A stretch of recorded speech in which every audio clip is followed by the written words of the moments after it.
জুলাই গণঅভ্যুত্থান দিবস উদযাপন উপলক্ষে নারায়ণগঞ্জের রূপগঞ্জে বিশাল ও বর্ণাঢ্য বিজয় র্যালি অনুষ্ঠিত হয়েছে।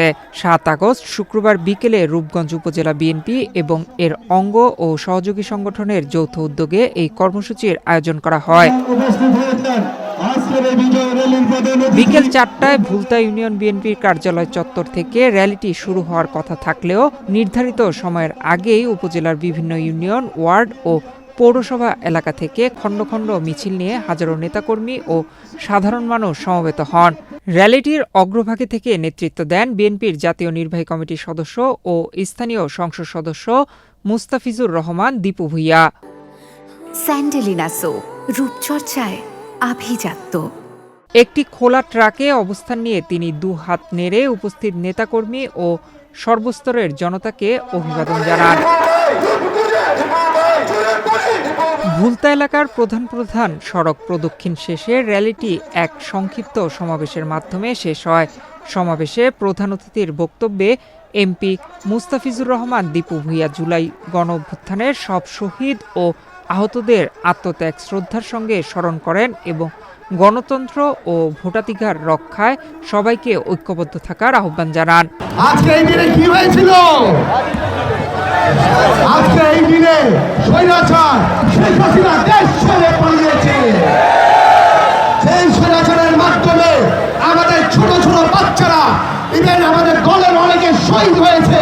আজকে তাদের কথা প্রথমে মনে পড়ে, যাদের রক্তের বিনিময়ে এই শেখ হাসিনাকে এই দেশ ছেড়ে পালিয়েছে। আজকে এই নেতৃত্ব সবচেয়ে বেশি কে অগ্রণী ভূমিকা রেখেছিল আমাদের দেশ নায়ক তারেক রহমান সাহেব।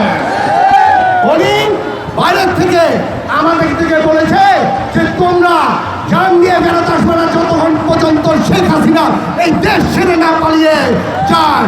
আমরা ঠিকই রাস্তায় ছিলাম, আমরা শেখ হাসিনাকে এই দেশ ছেড়ে পালিয়ে সরে যেতে বাধ্য করেছি।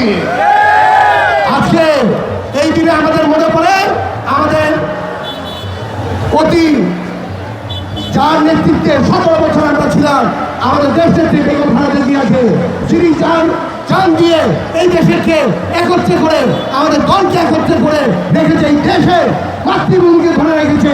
আজকে ওনার কথা মনে পড়ে। আজকে আপনারা সেইভাবে করে আমাদের দলকে শক্তিশালী করেছেন, ইভেন রূপগঞ্জে বিএনপিকে শক্তিশালী করেছেন।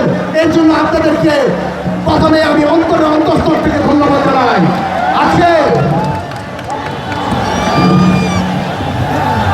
আজকে আমরা একটা ঐতিহাসিক বিজয় র্যালি বের করবো। সেই বিজয় র্যালির মাধ্যমে সারা বাংলাদেশে সবাই দেখবে যে বাংলাদেশের সবচেয়ে ঐক্যবদ্ধ হয়েছে আমরা বিএনপি আছি, সবচেয়ে সুন্দর হয়েছে বিএনপি আমরা কিভাবে কাজ করি, এই জিনিসটা ইনশাল্লাহ দেখিয়ে ছাড়বো।